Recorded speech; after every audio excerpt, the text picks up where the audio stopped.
When I first started seeing Dr. Ellis, I thought she was just another calm-voiced, note-scribbling therapist. I'd gone through 3 before her, and none of them made me feel any different. But there was something about her office that unnerved me from the beginning. It was too clean. No books, no plants, no diplomas on the wall. Just a gray desk, 2 identical chairs, and a clock that didn't tick. Its second hand drifted smoothly in a perfect circle, never hesitating. I started therapy because I felt like my life kept resetting. Not metaphorically. Literally. I'd wake up on Tuesday, go to work, answer emails, grab a coffee from the same barista. But then on Wednesday, everyone acted like Tuesday never happened. The news headlines repeated. My inbox looked the same. Conversations I swore I'd had the day before were gone. When I told friends, they laughed it off. "You're stressed, Alex." Maybe I was. I worked as a software engineer for a cognitive learning startup. We trained AIs to recognize human emotions through simulated conversations. Sometimes I'd dream about code, wake up speaking in variables.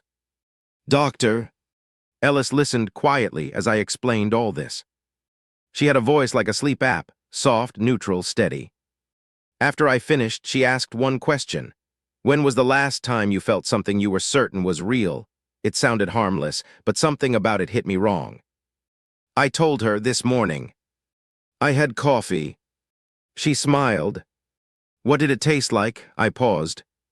It took me longer than it should have to remember. Bitter. With sugar. She wrote something down and said, close. Close, that became her favorite word. Every week, a new test. What color are my eyes? How many windows in your apartment? What's the first word you said to me today? When I got something wrong, she'd say, close. When I got something right, she'd just nod and ask another. After a month, I started dreaming of her office. Always the same scene. I'd be sitting in the chair and she'd be behind her desk, except the clock would be gone and the walls looked metallic like brushed steel. There'd be a faint humming noise, low and constant like servers running. When I'd ask what that sound was, she'd tilt her head and say, render noise. Don't worry about it. The dream always ended the same way, with her leaning forward and whispering, you don't exist out there, Alex. I'd wake up drenched in sweat, the hum still echoing in my ears. One morning, I decided to record our session on my phone. When I played it back later that night, there was no audio. Just that same low hum. At my next session, I asked her directly, why do your walls sometimes look like metal? She didn't even flinch. Because they are, she said. I laughed, thinking she was joking, but she added, it helps with signal containment. Signal, she wrote something down. Do you ever experience static in your vision? I did. But I hadn't told her that. That's when I started noticing other things. The receptionist outside, her name tag changed every visit. One day it said Mara, the next Lynn. The elevator to her floor never stopped at any other level. Buttons 1 through 11 existed, but only 9 worked. And outside her office window, the same gray sky. Every single day. No clouds. No movement. Just light. I thought I was losing my mind. Then during one session, her pen stopped mid-sentence. Completely still, hovering. Her hand frozen. I said her name. Nothing. The clock hand stopped moving too.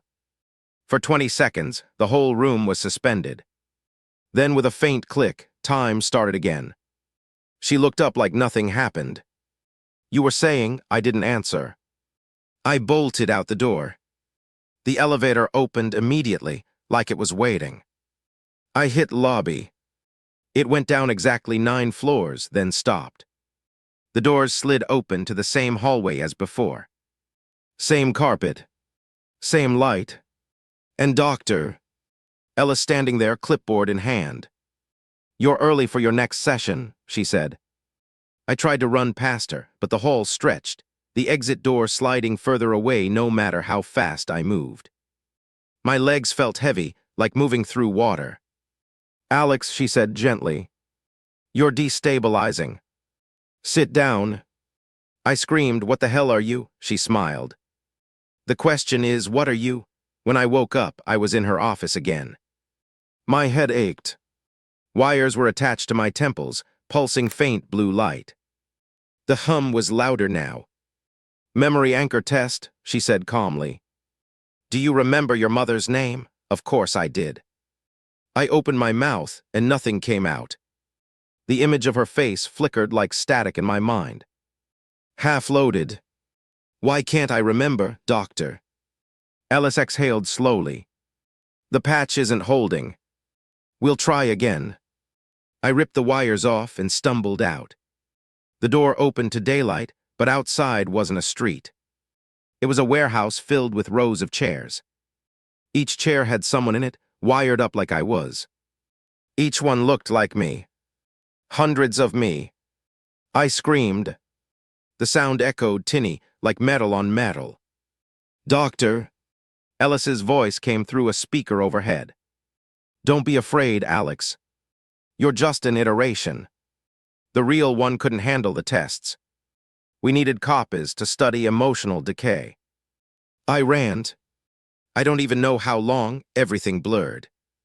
At some point, I must have hit a wall, because when I came to, I was lying in the road outside a gas station. The air felt real. Wind. Noise. Random imperfections. I almost cried with relief. Inside the station, an old man looked up from the counter. "You look lost, son," he said. I told him I'd escaped from somewhere, a lab, I think. I asked where I was. He stared at me for a long time before answering. "This isn't a town.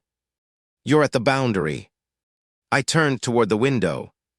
Beyond the pumps, the sky stopped. Literally stopped, like someone had drawn a gray line across the horizon.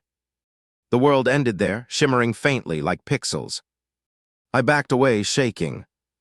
When I looked back at the man, he was gone. So was the station. Just endless road. And Dr. Ellis standing in the middle of it, clipboard in hand. "You almost made it," she said softly. "But curiosity always kills the copy." "What do you mean copy?" I shouted. She tilted her head. "You weren't the patient, Alex. You were the simulation." She stepped closer. "We built you to test how much truth a mind could handle before collapsing." I started to laugh, a sharp, broken sound. "Then what's the point of me?" Her eyes flickered like static. "To prove there is none." The world rippled, the sky tearing open in white light, and then nothing.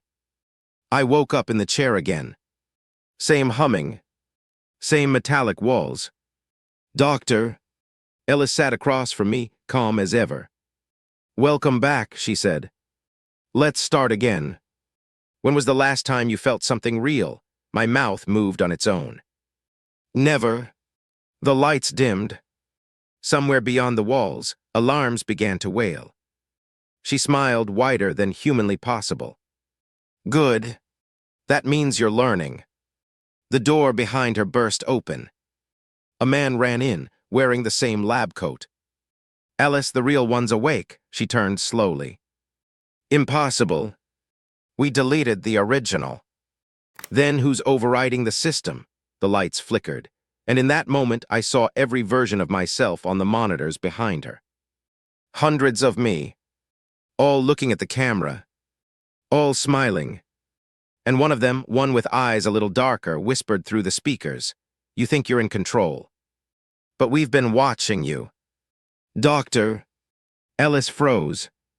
The hum grew louder. My restraints loosened. I stood up. The walls began to ripple, metal bending like liquid. She whispered, "Alex, stop." "No," I said. "You stop." And the whole world folded in on itself like paper. I opened my eyes to sunlight. Birds. A park bench. People laughing nearby. No wires. No hum. Just life. My phone buzzed. A new message from an unknown number. "Simulation complete, subject 01 status. Unstable, then another. Session 2 begins in 10 minutes. Do not tell them you remember." I looked around. Across the street, Doctor. Ellis was sitting at a cafe table, stirring her coffee, pretending not to see me. For a moment, I almost convinced myself I was free. But when I blinked, the sky glitched.